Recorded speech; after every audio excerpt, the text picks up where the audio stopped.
to Fast and Jarrins, the entertainment podcast designed to entertain you. Once again, it's me, Lee, on hosting duties, and it's International Women's Day, and I thought I would change it up. How about recognizing the woman behind the scenes and some of the achievements?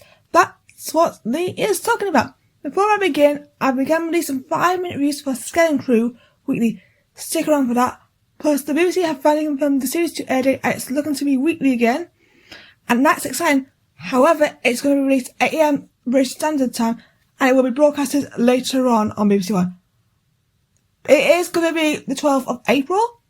Join me for the journey through Doctor 2, as there are 2 episodes that will focus on Series 2 before the broadcast, and Lee has added a 20 years of Who special. Yes, it's going to be a good one, so stay tuned. So let's begin the scenes talking about the woman behind the scenes. Let's begin with Rachel Talalay. Rachel directed 8 episodes of Doctor 2 and is one of the people responsible for the hit episode Heaven Sent. Rachel has some videos on her YouTube which I would recommend checking out as she talks about her process. I love Rachel's work and I'm glad that she's been on the show because she's been one staple part of the Peter Capaldi era. Love him as the Doctor. She's made some fantastic choices with her direction and it was great to see her back for the Star Beast. Verity Newman is one of the people that was part of the first Doctor Who team back in the 1960s. Thanks to her and her colleagues, this show is still existing, as all thanks to her, and we miss you, Verity, and huge thank you for what you did.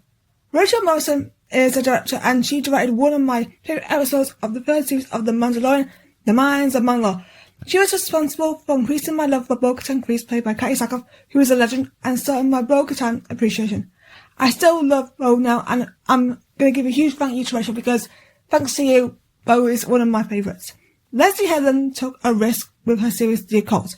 People might not enjoy it as I do, but I respect what she did. And the series still grows in me. She made memorable characters like the show's lead's main Osha, Isa, played by Amanda Stenberg, and Lon Brady and Liam Brady played the twins as they were young. I'm glad she made this show, and I'll also appreciate The Occult for a long time to come, and I'll still think it's underrated by the public. Maxine Alton brought 2 scary stories in Doctor Who. Her solo story, The Haunting of the Deity, introduced the possibility of Phasmin being a thing. Yes! My person is a little bit different. Yes. The Haunting of Villa Diati is definitely one of my personal favourite circles, and is one of 2 currently that I'd say are top tier, and I will explain the other circle in just a moment. Sticking with the themes for top tier episodes and female writers, I will add Power Jill, Kate Herron and Riley Ribbon, who wrote the emotional story Rogue. That is the other hit story in my eyes. They risked it with the LGBTQ plus story, and like Alice Oseman, famous for casting Joe and Yasmin Footy in Heartstopper, it all paid off, and it also earned Rogue's nickname, Rogue Jug Whistler. Big fan of Rogue Jug Whistler, miss him. Kate and Ronnie have also done a few projects together, but this is something that I've enjoyed and I still think it's one of the hit episodes of 2024. Doctor Who costume designers Louise Page, Hayden Bauer and Pam Downs have done phenomenal costumes and brought different styles to the space of 10 years and brought a little twist on their Doctor's costume and style.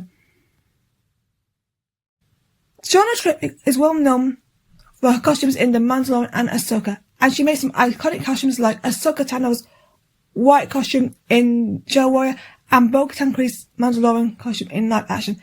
Shauna's legacy lives on, and I miss her work so much, and I'm thankful for Shauna for doing all that work. She's a talent and is very missed by all of us.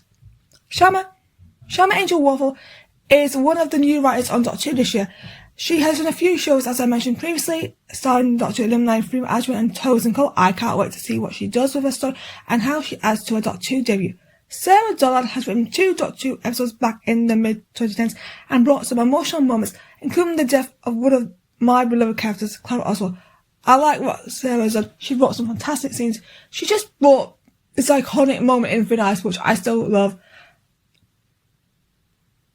I love the directing skills of Bryce Dallas Howard. Her recent works are some of my favourite episodes of all time, like The Return of the Mandalorian, Guns for Hire, Zero Friends Again. She has done wonders Including reintroducing Bo-Katan Kryze and bringing back the Mandalorian in the Book of Boba Fett. She brings something special, and I'm always hyped for her work.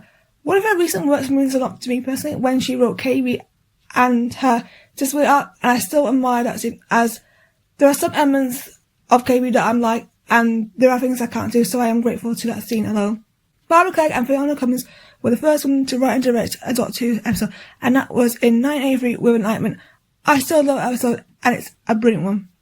Jac Schaeffer is a queen. I've given her a lot of claim to her recent show, Agatha All Along, on the podcast, and it's a good show, and I still love it. She's responsible for the success of the live-action versions of Agatha Harkness, Jennifer Kale, Lily Cadbury, Rio Vidal as Recover, and for introducing the legend that is Sharon Davis. I love her lines from that series because she brings a lot of things to the next level. I will now read some of my favourite Jac Schaeffer pieces of dialogue. All roads lead to me. I have loved being a witch. You hold nothing. No, Billy. Sometimes boys die. Jac just brought another level to her pieces of dialogue and writing. I still think she did a great job, and I'm glad that I get to share what she does in this episode.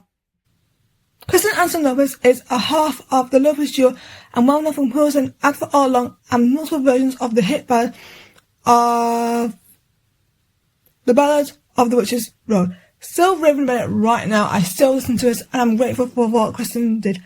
Juno Dawson is a writer, and at time of recording, I'm reading one of her books. I'm including it in the list as she's going to be writing an upcoming Doctor Who episode, like Shaman Angel I mentioned earlier. I have been reading a book called Queer Stories for LGBTQ+ History Month. I recommend giving it a read, as it's a good book and it shows you all these icons and eyes, educates you, and it's just a beautiful thing. But Juno has something planned that is absolutely going to be magic, and I'm excited to see what she does with her story. Gina Carano is one-third of the Carano trio, well-known for composing the soundtrack for Star Wars animation and, of course, the Ahsoka. Gina is a talent, and what she's done so far is very good. And like her family, she's a very talented composer. Finally, Jennifer Corbett, known for her episode hints for her hit show The Bad Batch. She was responsible for continuing the story of Clone Force 99, introducing Omega and Cortez Redemption Arc. I'm grateful for her being one of the people responsible for writing that moment in the crossing when Tit talks about his feelings, as it's 100% me, and I still love that scene. Do you have any female role models behind the scenes? Let me know in the comments down below. Alright, First22 on social media as usual. The next 3 episodes are going to be Doctor 2 related, so that's going to be guaranteed Doctor 2. If you're a Whovian, I recommend subscribing, as it's going to be a good lineup coming up.